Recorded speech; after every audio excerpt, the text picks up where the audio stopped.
Hi. சினிமாவும் அரசியலும் பிரிக்க முடியாத ஒண்ணு தமிழ்நாட்டை பொறுத்த வரைக்கும். ஆனா இந்த ஜனநாயகனும் பராசக்தியும் சிபிஎஸ்சி கையில மாட்டிட்டு படுற பாடு இருக்கே. சினிமாவும் அரசியலும் கொஞ்சம் கொஞ்சமா எதிரியா மாறிட்டு வர்றத பார்க்க முடியுது. சினிமால நம்ம பேசுறது எல்லாமே கருத்து சுதந்திரம். ஆனா இங்க பேசவே கூடாதுன்னு சொல்றது எவ்வளவு பெரிய தப்பு. கேள்வி கேட்கறது ஒரு நாட்டோட அடிப்படை உரிமை. ஆனா அதுதான் டெமோக்ரஸியும் கூட. ஆனா கேள்வியே கேட்க கூடாதுன்னு சொன்னா அது எந்த விதத்துல நியாயமாகும்? சினிமா மூலியமா நம்ம நிறைய கேள்வி கேட்டு நிறைய அரசியல் மாற்றங்கள் உருவாகி இருக்கு. ஆனா இப்போ அந்த மாதிரி கேள்வி கேட்க கூடாது, அதை சென்சார் பண்ணுவோம்னு சொன்னாங்கன்னா அது சினிமாவை ப்ரொடெக்ட் பண்ற ஒரு சிஸ்டமா இல்ல பவரை காப்பாத்துற ஒரு வெப்பனா? சினிமா வெறும் என்டர்டைன்மெண்ட் கிடையாது. சினிமா ஒரு வரலாறு, சினிமா ஒரு அரசியல். Cinema is the mirror of the society. அந்த மிரரோட ரிஃப்ளெக்ஷனை யார் வேணா எப்ப வேணா டெலிட் பண்ணலாம்னு சொல்றது எந்த விதத்துல நியாயம்? ரீசெண்டா தமிழக முதல்வர் மு.க.ஸ்டாலின் அவர்கள் ஒரு ட்வீட் பண்ணியிருந்தாரு, சிபிஎஃப்சி அரசியலாக்கப்படுகிறதுன்னு. வாங்க டிஸ்கஸ் பண்ணலாம் cinema, censorship, power and politics. Welcome to cosmic Kuruvi. பறவையா பறக்கலாம்.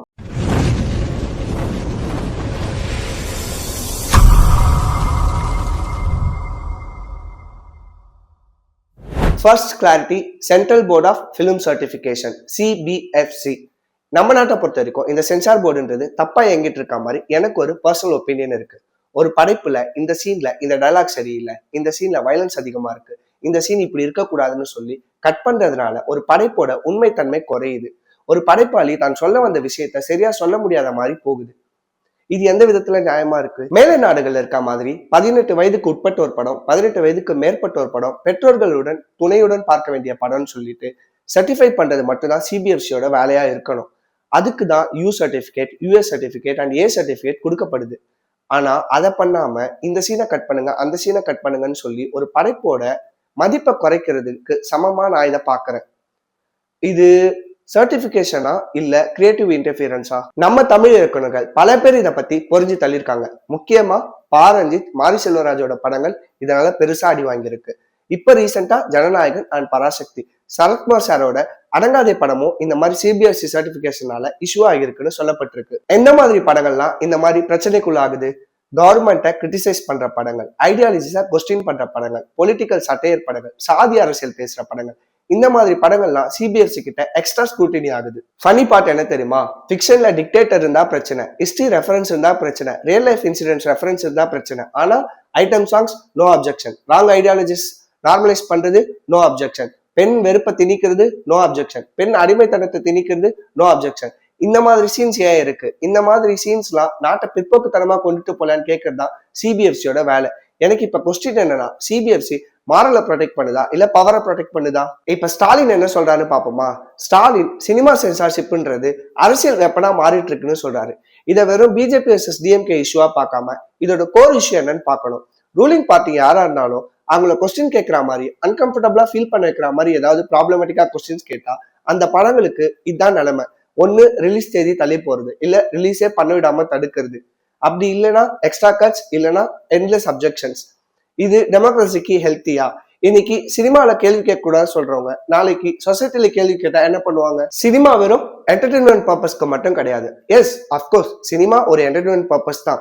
ஆனா சமூகத்து மேல அக்கறை இருக்க எத்தனையோ டைரக்டர்ஸ், ப்ரொடியூசர்ஸ் தான் எடுக்கிற படங்கள் மூலியமா ஏதாவது ஒரு தாக்கத்தை மக்களுக்கு கடத்த முயற்சிக்கிறாங்க. அப்படி இருக்க சினிமா இந்த சமூகத்தை பார்த்து கேள்வி கேட்கதான் செய்யும். ஒரு காமன் மேன் பிளேஸ்ல இருந்து காமன் மேனா என்ன திங்க் பண்ணணும்னு யோசிக்க வைக்கதான் செய்யுமே. ஒரு சமூகத்தை எப்படி இருந்தா நல்லா இருக்கும்னு சொல்லி கொடுக்கதான் செய்யும். அந்த சமூகத்தில் நடக்கிற அநீதிகளை தட்டி கேட்கவும் செய்யும். ஆல்மோஸ்ட் 75 இயர்ஸ்க்கு முன்னாடி பராசக்தி படத்துல சிவாஜி சார் டயலாக், கோவிலிலே குழப்பம் விளைவித்தேன், கோவில் கூடாது என்பதற்காக அல்ல, கோவில் கொடியவர்களின் கூடாரமாக மாறிவிடக் கூடாது என்பதற்காக. இந்த டயலாக இப்போ நம்ம எந்த படத்துலயாவது பேச முடியுமா? பேசினா சிபிஎஃப்சி தான் சும்மா இருக்குமா? நாளைக்கு நீயும் நானும் செத்து போயிடுவோம். ஆனா சினிமா காலத்துக்கும் நின்று பேசும். அதுதான் இங்க பயமே. இவங்க காலங்காலமா சிஸ்டத்தையே மாத்தி வச்சிருக்காங்க. இவங்க கொண்டு வந்த சனாதனத்தையும் சாதியையும் எங்க மறக்கடிச்சிட போறோன்ற பயம். ரீசெண்ட் டைம்ஸ்ல பெண்களை அடிமைப்படுத்துற மாதிரி வட மாநிலங்கள்ல சினிமாக்கள் நிறைய வந்துட்டு இருக்கு. நீங்க நோட்டீஸ் பண்ணிருக்கீங்களான்னு எனக்கு தெரியல. That's politics. அவங்களோட ஐடியாலஜியா தான் விமன் எம்பவர்மெண்ட்டை அடிச்சு நொறுக்கணும். சினிமா ஒரு கண்ணாடி மாதிரி. உன்னை அழகா காட்டும், இல்லைன்னா அசிங்கமா காட்டும். நீ பாக்குற உருவம் உனக்கு பிடிக்கலன்னா அதை அடிச்சு நொறுக்கிறதுல என்ன நியாயம் இருக்கு? அப்படி நீ அடிச்சு நொறுக்குன கண்ணாடி பல பிம்பமா இப்போ உன்னை அசிங்கமா காமிச்சிட்டு இருக்கு. அது உனக்கு புரியுதா? அவங்க எதிர்பார்க்கிற மாதிரி மட்டும்தான் படம் எடுக்கணும்னு சிஸ்டத்தையே மாத்த ட்ரை பண்ணிட்டு இருக்காங்க. இதுல ஜேர்னலிசம் ஆல்ரெடி வேலை போயாச்சு, சோசியல் மீடியா மாறிடுச்சு, இப்போ சினிமாக்கு வந்திருக்காங்க. இதுல உனக்கும் எனக்கும் என்ன பிரச்சனை, சினிமால இருக்கவங்களுக்கு தானே பிரச்சனைன்னு நீங்க கேட்கலாம். இந்த மாதிரி நாளைக்கு பொதுவெளியில நின்று நீயும் நானும் பேசினா கூட பிரச்சனையா வந்து நிற்கும். நம்மளோட கருத்து சுதந்திரம் என்ன ஆகுதுன்னு யோசிச்சு பாருங்க. தமிழ்நாடை பொறுத்த வரைக்கும் cinema is not just an art, it's a political identity, social reform and mass psychology.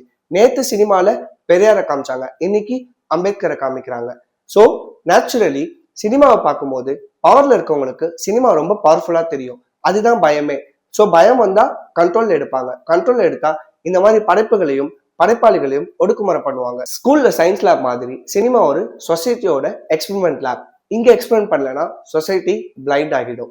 So என்னோட கொஸ்டின் என்னன்னா, சிபிஎஃப்சி சினிமாவை ப்ரொடெக்ட் பண்ணுதா இல்ல பவரை ப்ரொடெக்ட் பண்ணுதா? உங்களோட ஒப்பீனியன் என்னன்னு கீழே கமெண்ட்ல சொல்லுங்க. சைனிங் ஆஃப் காஸ்மிக் குருவி. From a sparrows view everything becomes a question. இந்த மாதிரி இன்ட்ரெஸ்டிங்கான வீடியோஸ்க்கு நம்ம சேனலை சப்ஸ்கிரைப் பண்ணுங்க. Thank you so much.